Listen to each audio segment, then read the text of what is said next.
Lirik lagu Aisyah. Mulia indah cantik berseri, kulit putih bersih merahnya pipimu. Dia Aisyah, putri Abu Bakar, istri Rasulullah. Itu lebih parah dari lockdown. Ya, apa boleh buat? Ini berat tapi harus dilalui. Sebab kalau terpapar virus lebih parah lagi. Apa sebabnya? Kenapa tidak dengan keluarga? Saya dinyatakan orang tanpa gejala karena sudah ketemu dengan orang yang positif virus. Saya alhamdulillah sudah tes dan sudah mengalami masa isolasi sudah lebih dari 14 hari. Ini hari ke-19. Itu sebenarnya gimana perasaan psikologis kita? Saya rasakan Ustadz memang cemas. Sempat goyang saya Ustadz. Yang membuat saya sebab yang saya pikirkan itu poligami meningkatkan imun juga, poligami. Wah, itu lain lagi, lain bahasannya itu Ustaz. Lain bahasannya. Saya takut bahas ini karena pasti istri saya bisa melihatnya. Nah, sekarang saya balik bertanya Ustaz. Waktu sudah habis. Sudah habis, aku mati Belanda. Bismillahirrahmanirrahim. Dari Dodi. Assalamualaikum Ustaz. Waalaikumsalam. Apa tanggapan Ustaz atas lirik lagu Aisyah? Macam mana lirik lagu Aisyah? Saya tak mengikuti. Kita cari dulu ya. Lirik lagu Aisyah. Lirik lagu Aisyah.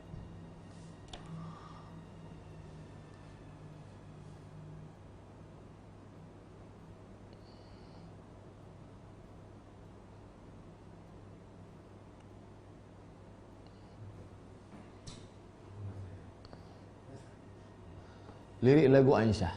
Mulia indahnya tak pula. Mulia indah cantik berseri, kulit putih bersih merahnya pipimu. Dia Aisyah, putri Abu Bakar, istri Rasulullah. Aisyah itu ibu saya. Yang mengatakan Aisyah itu ibu saya Allah Subhanahu wa taala. Wa azwajuhu ummahatukum. Istri Muhammad SAW itu adalah ibu kamu. Aisyah itu ibu saya. Lalu kemudian keponakan saya yang perempuan, anak adik saya, bertanya tentang neneknya. Dia masih gadis, masih umur belasan tahun. Maka saya ceritakan, Aisyah itu pipinya merah, kemudian mesranya dia dengan, karena begitulah bahasa milenial. Lalu kemudian cerita saya tentang neneknya ke cucu yang generasi milenial ini didengar oleh kakak ibu saya. Cerita saya ke cucu ini didengar, mendengar cerita itu, kamu gak sopan, masa emakmu kamu sifati seperti itu. Bahasa yang saya pilih waktu itu sebenarnya untuk ponakan saya, yang milenial itu, yang masih muda belia itu. Tapi didengar oleh orang tua, dia katakan gak layak. Itu bahasa ke ibumu gak cocok, gak sesuai seperti itu. Kedua-duanya sayang. Saya sayang ke keponakan saya, maka saya pakai bahasa yang saya pilih. Itulah sesuai untuk milenial.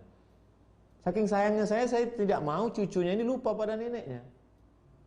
Tapi juga abang ibu saya sangat sayang kepada adiknya. Dia tidak ingin kami menjadi anak yang kurang ajar, sehingga menyifati suatu sifat yang tak layak untuk ibu kami. Begitulah orang kalau sudah terlalu sayang. Oleh sebab itu jangan lupa, ketika pilihlah kata-kata. Alhamdulillah beberapa hari ini kan sudah ada syair yang baru. Tidak lagi menyebut Aisyah saja. Oh Sayyidah Aisyah, Siti Aisyah, oh Sayyidah. Jadi sudah ada perbaikan syair. Walau la daf'ullahi nasa ba'dhum bi ba'dhin. Kalaulah manusia ini tidak saling amar ma'ruf nahi mungkar, saya yakin dan percaya kritik-kritik itu tidak menjatuhkan, tapi menyelamatkan kita semua. Maka bagi insan seni jangan pernah berhenti, teruslah berkarya. Kenalkan Fatimah, kenalkan Sayyidina Al-Hasan, kenalkan Sayyidina Al-Husain, kenalkan Sofia, kenalkan Ummu Kulthum, kenalkan Zainab dengan bahasa yang indah, pilihlah kata-kata, karena kalau tidak kita kenalkan, maka nanti mereka ini akan hilang dari anak cucu kita. Dengan bahasa mereka, dengan bahasa seni, dengan bahasa lagu, bilisani qaumi. Wallahu a'lam bishawab.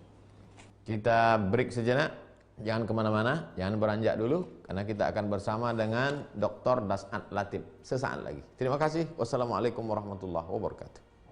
Ya, Assalamualaikum warahmatullahi wabarakatuh, Ustadz Das'ad. Waalaikumsalam warahmatullahi wabarakatuh. Tuan Guru Dr. Abdul Somad. Apa kabar? Sekali saya mengenal Tuan Guru, jatuh cinta sampai sekarang. Masya Allah. Masya Allah. Apa kabar Ustadz di Makassar? Sehat? Sehat walafiat, alhamdulillah Ustaz. Ya. Ini sedang di mana Ustadz? Saya tepatnya di rumah. Nah, jadi di rumah ini di ruang favorit saya di perpustakaan. Masya Allah. Sendiri Ustaz di rumah. Oh. Tidak ada anak, tidak ada istri. Semua saya sudah kirim ke kampung, isolasi. Itu lebih parah dari lockdown. Ya, apa boleh buat? Ini berat, tapi harus dilalui. Sebab kalau terpapar virus, lebih parah lagi. Apa sebabnya? Kenapa tidak dengan keluarga? Sebab waktu itu, Ustaz, sebelum saya ketemu dengan orang yang kontak fisik, kontak dalam arti wawancara dengan orang yang dinyatakan positif, guru saya, Profesor Dr. Idrus Paturusi, mantan Rektor Unhas, saya wawancara. Nah, sebelum wawancara itu anak saya sudah kirim kampung. Satu untuk menghadiri pesta keluarga pengantin, yang kedua memang untuk isolasi karena di kampung lebih aman. Nah, ternyata setelah saya dinyatakan orang tanpa gejala karena sudah ketemu dengan orang yang positif virus, maka saya tidak boleh ke kampung. Dan anak istri saya juga tidak boleh ke Makassar untuk melindungi dari tertular virus. Saya alhamdulillah sudah tes dan sudah mengalami masa isolasi sudah lebih dari 14 hari. Ini hari ke-19. Alhamdulillah sudah tes rapid, meskipun tes rapid ini sebenarnya bukan untuk menentukan tingkat akurasinya cuma 30%, tapi dinyatakan negatif. Untuk itu saya harus ulang lagi di hari ke-7, maknanya di hari Jumat. Jadi kapan Ustadz barunya benar-benar steril, benar-benar negatif? Nah, sebenarnya sekarang dari tes itu, rapid itu sudah, tapi untuk betul-betul meyakinkan, maka saya harus tetap di rumah sendiri, tidak boleh kemana-mana, lalu di hari Jumat akan datang tes lagi.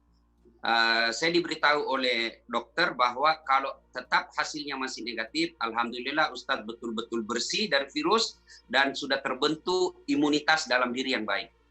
Oh, insya Allah, amin. Apa aja kegiatan Ustadz untuk mengisi hari kosong ini?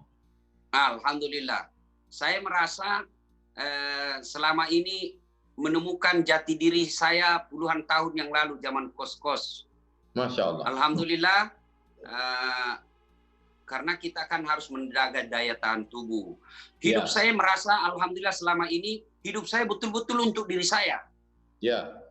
Selama ini, selama jadi ustadz, hidup saya lebih banyak untuk orang lain. Dakwah tanpa mengenal lelah dari satu kabupaten ke kabupaten, dari pesawat ke darat dan seterusnya. Selama saya isolasi diri di rumah, subhanallah hidup saya betul-betul untuk diri saya. Saya pagi-pagi sholat subuh meskipun tidak ke masjid karena dianjurkan hanya untuk di rumah. Kemudian sudah bangun saya membuat jus sendiri. Jam 6 saya sudah di dapur membuat jus sendiri, jus buah 1 gelas, kemudian jus sayur 1 gelas, kemudian makan beberapa, kemudian sarapan di jam 8, kemudian membersihkan rumah. Betul-betul hidup saya penuh kegiatan. Itu kemudian jam 9 ada lagunya itu. Oh iya, ya lagunya Omar Rama. Kayak mana lagunya? Inilah saya ingat lagi lagunya Omar Rama dulu. Apa susahnya jadi bujangan, kemana-mana Itu lagu siapa? ada Hah? orang yang Kus Plus itu Ustaz Hasan. melarang. Itu lagu Kus Plus Ustaz Hasan. Hah? Kus Plus. Oh ini pengaruh saya sudah lama isolasi diri sendiri. Saya jadi beleng-beleng. Bayangkan Ustaz, sendiri di rumah. Masya Allah. Tadi pagi itu kursi, bantal kursi sofa saya kira mamanya Ece. Saya bilang, wah saya harus pergi diperiksa di psikiater. Jadi tapi Alhamdulillah, saya merasa Ustaz, selama ini saya baca bukunya Ustadz yang Ustadz hadiahkan ke saya, kemudian ceramah-ceramah Ustadz saya nonton, ceramah-ceramah para guru saya ceramah, saya nonton. Alhamdulillah sudah ada buku saya sudah tulis, ketik, sudah jadi. Tinggal mudah-mudahan ada percetakan yang mau terbitkan, kumpulan ceramah-ceramah singkat untuk Ramadan sudah ada. Kemudian disertasi saya insya Allah mudah-mudahan setelah virus ini berlalu bisa jadi buku. Disertasi saya, disertasi baik yang di UIN maupun di UKM, sudah saya kotak-kotak balik. Alhamdulillah, lagi proses. Jadi sudah tuntas. Kemudian ada juga beberapa pertanyaan, melayani pertanyaan-pertanyaan jamaah melalui medsos, kita layani semua. Alhamdulillah hidup saya lebih tertib Ustaz. Andai bukan siaran langsung seperti ini, saya sudah tidur. Biasanya sebelum jam 10 saya sudah tidur, jam 3 bangun lagi. Saya konsultasi dengan pakar ilmu kesehatan masyarakat, guru saya juga, Profesor Dr. Feni Haju. Saya dijelaskan bahwa jam tidurnya Rasulullah itu, jam tidur lebih awal, bangun sepertiga dari malam, disitulah terbentuknya imunitas tubuh yang sangat baik. Alhamdulillah. Jadi sangat bagus tidur setelah Isya sampai tengah malam. Ya, bangun lagi untuk sholat lain. Disitulah terbentuknya ada hormon, menurut beliau saya lupa namanya itu hormon, yang sangat baik untuk membentuk daya tahan tubuh. Sementara untuk menghadapi corona ini kita daya tahan tubuh mesti kuat, imunitas mesti hebat, mantap. Nah, disinilah pentingnya hadir agama. Saya membaca beberapa literatur untuk membentuk daya tahan tubuh, imunitas yang baik. Bukan, ada juga temanku di kampung dia bilang supaya baik ini ketimun. Saya bilang apalagi ketimun, bukan ketimun, imun. Dia bilang beda tipis kau. Ketimun. Ketimun. Nah, disinilah pentingnya agama. Subhanallah ya, hadirnya agama. Karena ternyata yang merusak daya tahan tubuh kita itu kalau kita terlalu banyak negative thinking, berpikiran negatif, bersangka buruk, ya, menyebarkan hoax, ya, dendam, sakit hati, marah-marah. Saya ingatlah ceramahnya guru kita Agim, orang yang suka marah itu lepas urat sarafnya. Ya, orang yang selalu senyum, nyambung kembali urat sarafnya. Maka saya lebih baik ceramah bikin senyum orang. Meskipun ada yang mengatakan saya Ustadz stand up komedi, saya bilang tidak apa-apa. Yang penting ada yang bermanfaat buat orang lain. Amin. Ya. Medsos gimana Ustadz? Aktivitas di medsos? Ya, semenjak saya isolasi diri Ustadz, saya kurangi. Ya. Saya mengurangi. Nanti setelah lepas di hari ke-14, saya mulai kembali. Itu pun saya membatasi Ustadz, karena saya lebih fokus buku saya, kemudian dengar ceramah. Ibaratnya selama saya isolasi diri, saya menempa diri, ngecas, download.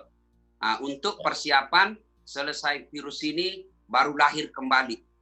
Untuk materi-materi dakwah yang lebih baik. Itu dari guru Ustadz Abdul Somad. Mohon izin melalui hati ini, saya izin memang toh, supaya nanti jangan sampai Ustadz dengar ceramah saya, itu copy paste. Tapi saya sudah izin malam ini. Apa sebenarnya ketika kita dinyatakan orang dalam pemantauan atau kita habis ketemu dengan orang yang kena virus corona, itu sebenarnya gimana perasaan psikologis kita? Saya rasakan Ustadz memang cemas, sempat goyang saya Ustadz. Yang membuat saya, sebab yang saya pikirkan adalah jenazah kita sudah tidak dimandikan seperti umumnya. Ya, kita tinggal di tayamumi kalau kita wafat. Itu yang saya pikir, Ustaz. Kemudian keluarga kita sudah tidak dekat dengan jenazah. Nggak boleh lagi kita mendekati jenazah arwah orang yang meninggal. Kemudian kita disolati tidak rame-rame. Ya. Kemudian tidak ada tradisi. Kalau di sini tradisi di Sulawesi Selatan ada malam pertama setelah meninggal hari ini, malamnya ada takziah 1 sampai ke 7 orang untuk datang memberikan dukungan. Semua itu saya bayangkan tidak ada. Tapi saya akhirnya berbesar hati dan kembali merasa bangkit kembali setelah saya mendapati hadis orang yang mati karena wabah itu dinilai syahid dunia. Wah, saya lagi semangat lagi. Kenapa mesti takut? Memang semua orang mati, tapi ya sempat memang goyang, Ustaz. Apalagi ketika istri saya mengatakan anak saya masih kecil, Ece masih kecil. Waduh, ada lagi ada lebih kurang ngajar. Keluarga dia bilang bagi-bagi memang cepat warisan.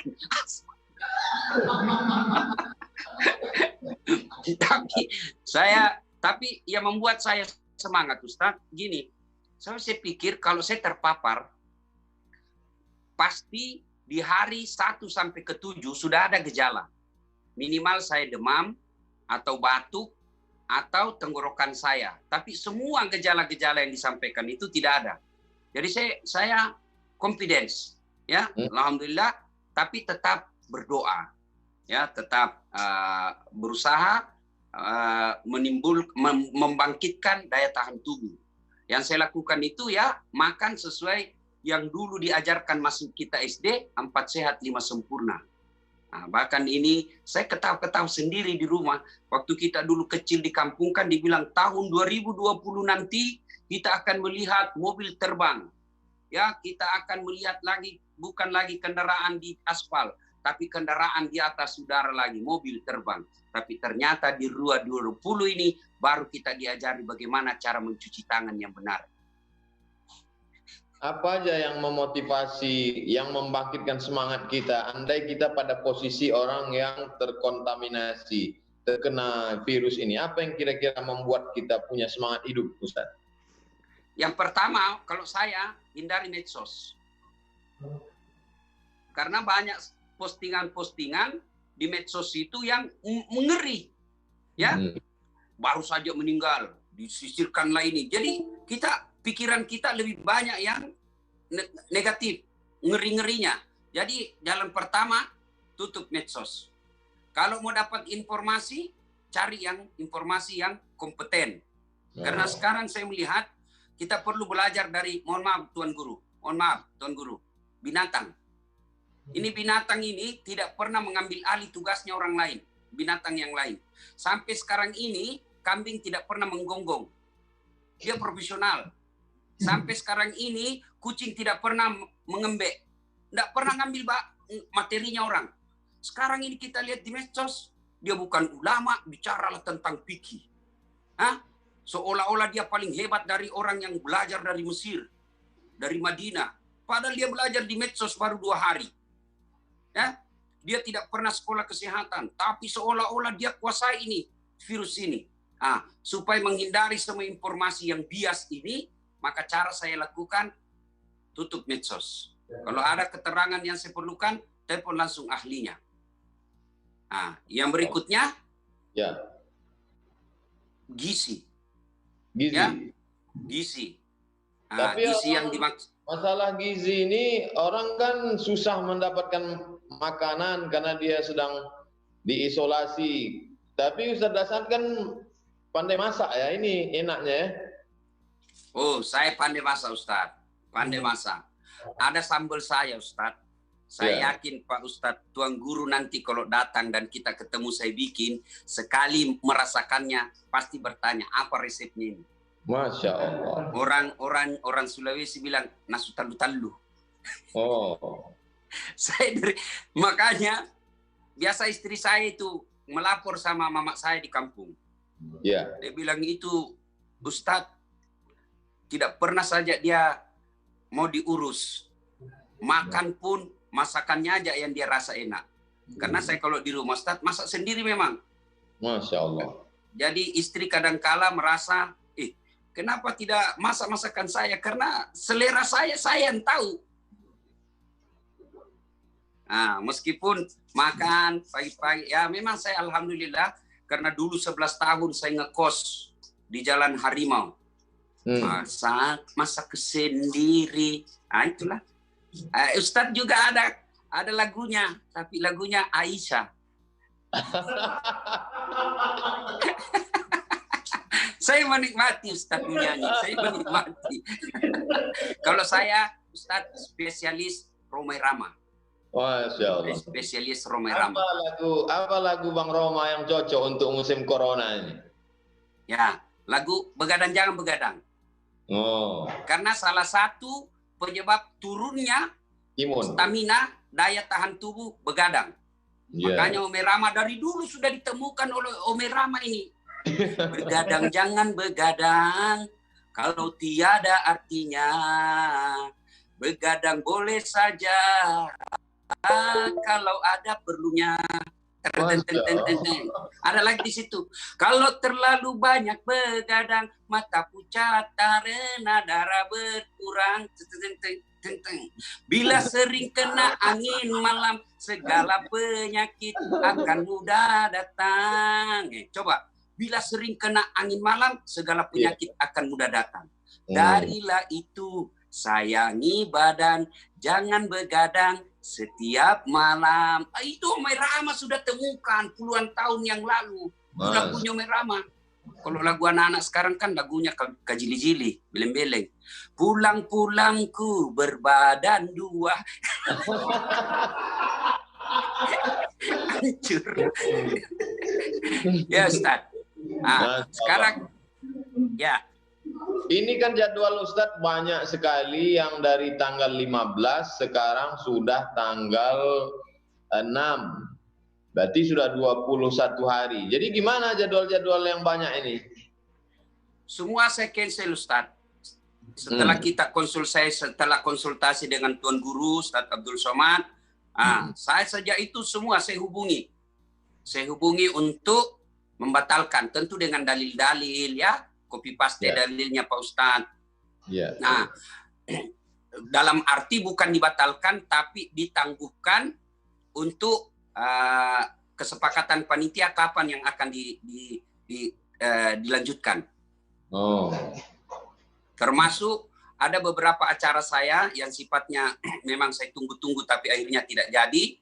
Acara-acara Rakornis Humas Polri se-Indonesia. Rakornis Bareskrim se-Indonesia, Rakornis Baharkam, semua sudah batal, ya, karena mengikuti maklumat dari Kapolri. Ini salah satu bentuk support kita untuk mengentaskan virus ini, Ustaz ya? Iya, Ustaz. Karena data dan fakta menunjukkan di tempat kerumunan itu virus sangat senang, ya. Nah, ternyata juga girah agama yang tinggi, tapi tidak dibarengi dengan pemahaman agama yang sangat mendalam. Saya ulangi, pemahaman agama yang sangat mendalam bisa berakibat fatal dengan tertularnya virus. Sebab data yang menunjukkan yang pulang dari tabli-tabli akbar, yang tadinya dilarang tapi ngotot tetap melakukannya, maka setelah kembali, saya dapat informasi dari Kabupaten Tanah Bumbu tadi, mereka yang pulang dari acara tersebut, 4 orang dinyatakan positif. Apa prediksi Ustadz ke depan, Mei, April, Mei, Juni ini bagaimana agaknya ke depan? Saya kira kalau masyarakat kita tetap acuh dan tidak mengindahkan untuk tetap tinggal di rumah, maka ini saya prediksi lama. Menurut saya pun, asumsi saya bukan orang medis, tapi saya asumsi saya melihat pengalaman virus-virus yang lalu, corona ini tidak mungkin hilang di permukaan bumi. Tidak mungkin. Ya, yang ada adalah Allah memberikan pertolongannya kepada kita, sehingga tubuh kita meresponnya dengan kekebalan tubuh. Seperti virus lepra sampai sekarang masih ada. Kolera masih ada. Influenza sampai sekarang masih ada. Tapi alhamdulillah dengan perkembangan ilmu pengetahuan dan adaptasi tubuh dengan alam, sehingga tubuh kita ini imun terhadap virus-virus itu. Influenza dulu mematikan. Sampai di Spanyol bisa mematikan jutaan orang.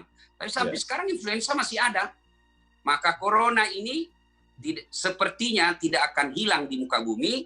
Yang ada adalah Allah menolong kita dengan memberikan daya tahan tubuh yang imun sehingga corona ini tetap ada tapi dia sudah tidak mematikan kita. Terus nanti bagaimana nih Ramadan kita, Idul Fitri kita, Ustaz? Ya, saya melihat tadi surat edaran dari Kementerian Agama bahwa untuk tahun ini tidak ada Idul Fitri. Maka kalau betul ini, saya belum baca secara detail, saya hanya baca beberapa kiriman kawan. Kalau betul ini, maka kita lihat dulu, tentu kita kembali kepada Majelis Ulama. Kalau Majelis Ulama memfatwakan, karena Majelis Ulama seperti Tuan Guru ketahui, kita semua ketahui bahwa di Majelis Ulama itu kumpulan orang-orang yang memang kompeten di bidangnya, ormas-ormas dan lain sebagainya. Kalau mereka Majelis Ulama memutuskan untuk ditiadakan, ya kita ikut. Ya.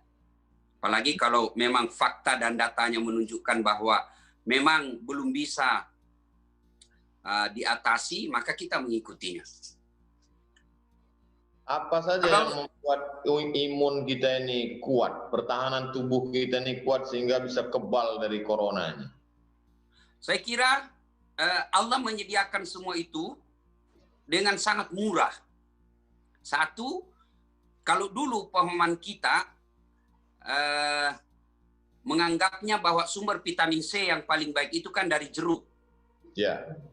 Ternyata ada yang lebih hebat, Ustaz, meningkatkan imunitas kita. Daun kelor. Bagaimana daun kelor di kampung saya itu tidak perlu dibeli.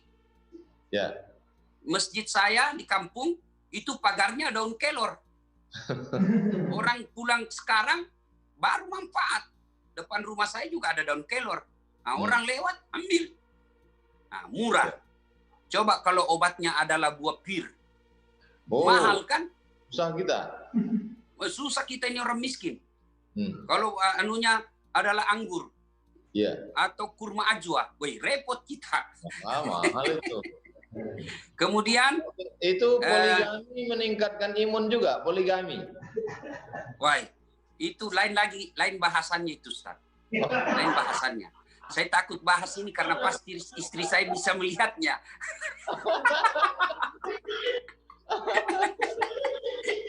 Mati Belanda.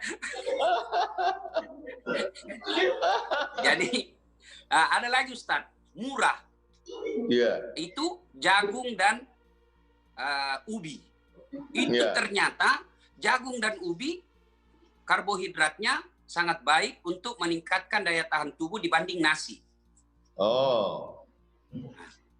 Ubi, jagung murah meriah. Kalau jagung saya biasa bilang di kampung makanan mesin ketik. Tahu Ustaz mesin ketik kan? Kan kalau orang makan jagung kan begini, Ustaz.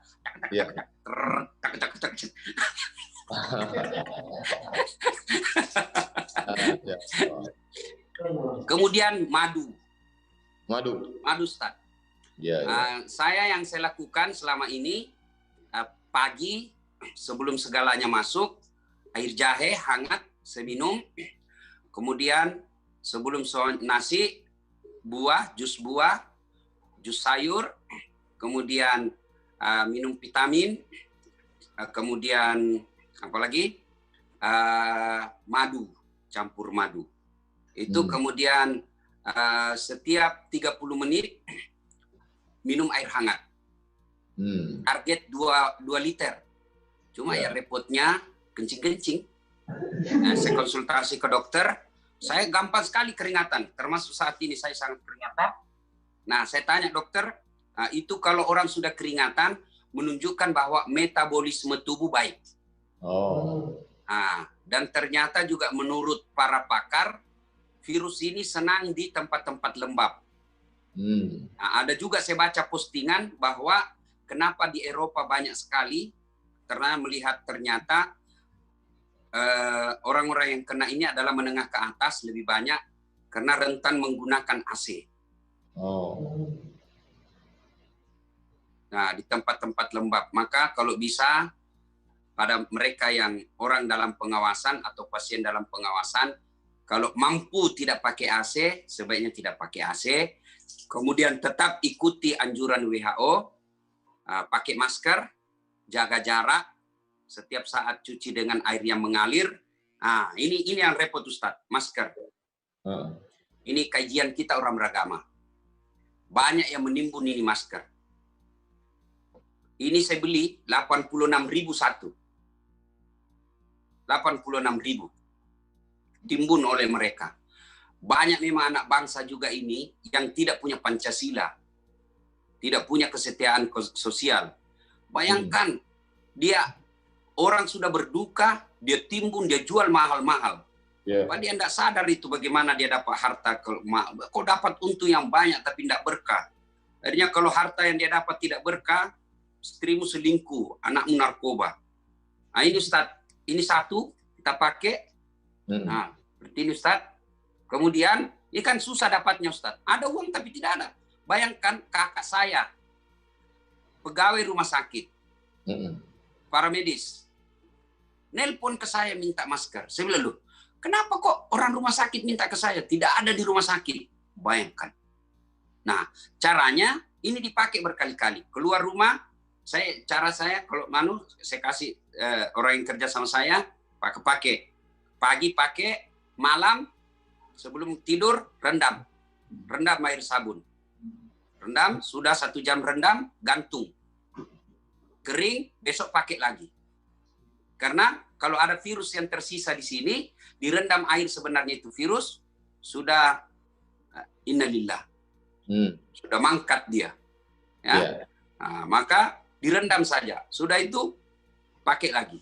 Karena ini sangat sulit. Nah, ada lagi yang lebih bagus, selesai direndam, setrika. Setrika untuk membunuh kumannya. Karena kuman itu, virus itu akan mati dalam suhu tertentu. Nah, sudah pakai. Yang paling penting, pakai masker setiap. Kalau masyarakat Indonesia tetap tidak sadar penggunaan masker, dan tetap tidak sadar dengan jaga jarak, maka masalah ini pasti akan lama. Ini kan sebagian masyarakat kita tidak bekerja, yang punya warung sunyi, sepi, jalanan kosong, karyawan hotel kena PHK. Apa yang bisa dilakukan Ustadz untuk menyelamatkan ekonomi masyarakat yang tidak mampu? Apa yang bisa dikerahkan? Subhanallah, semua musibah ada hikmahnya. Nah, hikmah di sini Allah ingin menguji kita orang kaya. Jadikan ini ladang amal. Ya. Jangan jadikan ini ladang untuk mendapat bisnis. Karena ada juga pengusaha begitu dilihat, ini saya waktu ceramah terakhir di Kadin, Jakarta, ada juga pengusaha yang berpikir ini peluang bisnis. Kita bisa datangkan masker dari ini sekian rupiah harganya, bisa dijual di Skidsel. Sudah masih otaknya, masih uang untung di dalam otaknya. Nah, mestinya ini adalah saatnya, maka waktu saya ceramah di situ di depan orang-orang kaya, ya, saya bilang, Bapak ini sudah puluhan tahun cari nafkah di Indonesia dengan segala fasilitas kemudahan yang belum tentu Bapak dapatkan di negara lain. Saatnya nih orang-orang kaya yang ada di tempat ini untuk bersedekah. Maka pada saat itu ada menyumbangkan masker 2 juta, ada menyumbangkan duit 5 miliar, dan lain-lain sebagainya. Alhamdulillah. Nah, disinilah mestinya anak-anak bangsa menunjukkan apa yang diajarkan kita selama ini di Pancasila. Tenggang rasa. Ya, nah, orang kaya sedekahlah. Saatnya bersedekah. Maka saya anjurkan kepada diri saya, kepada keluarga saya, kalau ada harta berlebih, bawa beras di mobil. Bawa beras. Minimal 5 liter. Lihat orang di pinggir jalan, kasih duit 50.000, kasih beras 5 liter, pulanglah. Jaga kesehatan. Nah, itu yang paling tidak itu yang bisa kita lakukan. Bermula dari diri sendiri. Nah, kemudian kita para mubalik menyampaikan khotbah-khotbah atau ceramah-ceramah online, keutamaan sedekah, termasuk tadi ada beberapa orang kenalan saya diberi rezeki berlebih oleh Allah, konsultasi, Ustadz, bolehkah zakat harta saya ini saya berikan kepada orang-orang yang dinyatakan dalam pengawasan dan tidak bisa cari. Saya bilang itu tepat guna, tepat sasaran, boleh. Ya. Apa harapan di sini Ustaz ke masyarakat Indonesia? Iya. Nah, sekarang saya balik bertanya, Ustaz. Waktu sudah habis. Oh, sudah habis. Aduh, mati Belanda. Terima kasih semua jamaah warganet dimanapun Anda berada. Mohon maaf jika ada khilaf dan salah. Sengaja kita lakukan dengan style seperti ini karena memang bincang santai. Supaya pikiran kita tentang corona tidak membebani psikis kita, sehingga daya tahan tubuh bisa lebih baik. Amin. Terima kasih Tuan Guruku, Profesor Dr. Di akhir Abdul Somad. majelis doa dari Ustadz Das'ad Latif untuk bangsa. Kenapa Ustaz? Doa dari Ustadz Das'ad untuk kita semua, untuk jamaah. Saya kira Tuan Guru lebih afdal doanya. Ya. A'udzubillahi minasyaitonirrajim. Bismillahirrahmanirrahim. Alhamdulillahirabbil alamin. Arrahmanirrahim. Maliki yaumiddin. Iyyaka na'budu wa iyyaka nasta'in. Shiratal mustaqim. Shiratal ladzina an'amta 'alaihim ghairil maghdubi 'alaihim waladdallin. Amin. Allahumma shalli ala sayidina Muhammad wa ala ali sayidina Muhammad.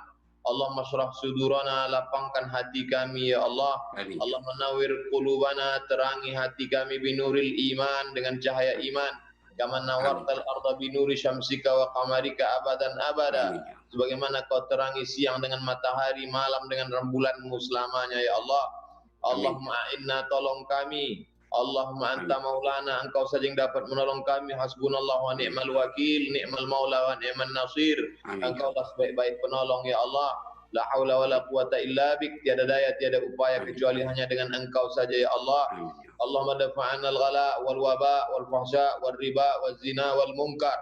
Selamatkan negeri kami dari malapetaka, bencana, wabah, bil khusus wabah corona, perbuatan keji dan munkar.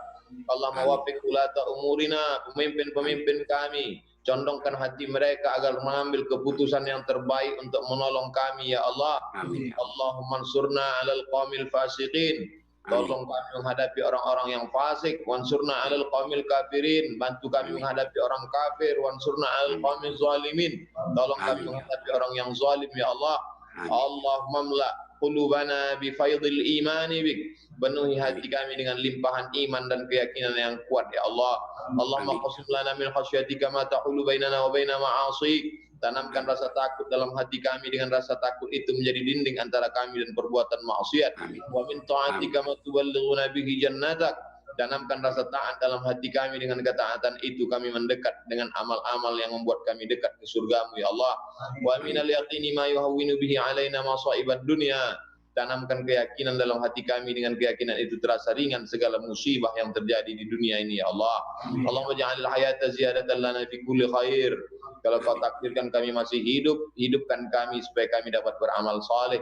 Wa ja'alil mauta rahatan lana min kulli syarr. Kalau kau takdirkan kami mesti mati, matikanlah kami ya Allah. Dengan kematian itu kami berhenti dari perbuatan maksiat. Rabbana fir lana dzunubana, ampunkan dosa kami. Wali abaina, kedua orang tua kami. Wali masyayikhina, guru-guru kami.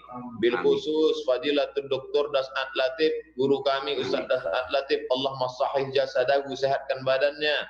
Wa qawwil umrahu, panjangkan umurnya. Wa qawwi imanahu, kuatkan imannya. Wa fiqhu lima tuhibbuhu wa tardah, tanamkan taufik hidayahmu agar dia dapat beramal dengan amal yang kau cintai ya Allah. Allahumma jama'na ma'al habibil mustafa fi jannatikal ula. Satukan kami dalam surga Jannatul Firdaus bersama Sayyidina wa Maulana Muhammad sallallahu alaihi wasallam. Rabbana atina fid dunya hasanah wa fil akhirati hasanah wa qina adzabannar. Wa sallallahu ala Sayyidina wa Maulana wa syafi'ina wa dzukhrina Muhammad wa ala alihi wa sahbihi wa alhamdulillahi rabbil alamin. Terima kasih kepada Ustaz Das'ad Latif. Mudah-mudahan negeri kita, kaum muslimin seluruh dunia dilepaskan dari wabah bencana ini dan kita kembali hidup normal, kita bisa menyambung silaturahim lagi insyaallah. Amin. Terima kasih Tuan Guru. Terima kasih. Ya, salam dari Sulawesi Selatan untuk warga di Sumatera. Insyaallah. Assalamualaikum warahmatullahi wabarakatuh. Waalaikumsalam warahmatullahi wabarakatuh. Bismillahirrahmanirrahim.